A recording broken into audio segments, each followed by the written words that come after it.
কি অদ্ভুত এই গাছটি!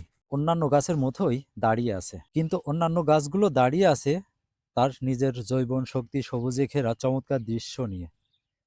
আর এই গাছটি দাঁড়িয়ে আছে নিজের মতো করে, নাই কোনো ডালপালা, নাই কোনো সবুজে ঘেরা চমৎকার দৃশ্য, নাই তার জীবন যৌবন। আমাদের জীবনও ঠিক এমন।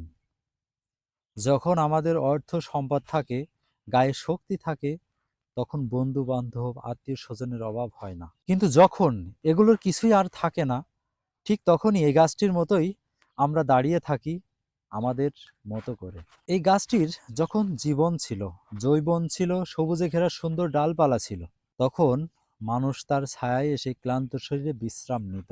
এই যে গাছ, এই যে মাঠ, মাঠের পাশ ঘেঁষেই এই গাছটি।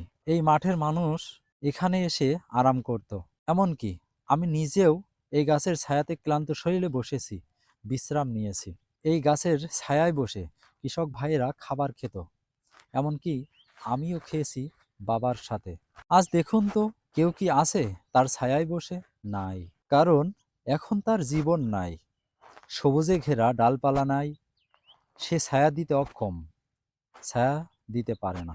আমরা যখন আমাদের বন্ধু বান্ধব আত্মীয় স্বজনদের এই গাছটির মতো ছায়া দিতে পারবো না, অভাব অনাটলে গাছটির মতো দাঁড়িয়ে থাকবো, তখন আমাদেরও আর কোনো মূল্য থাকবে না।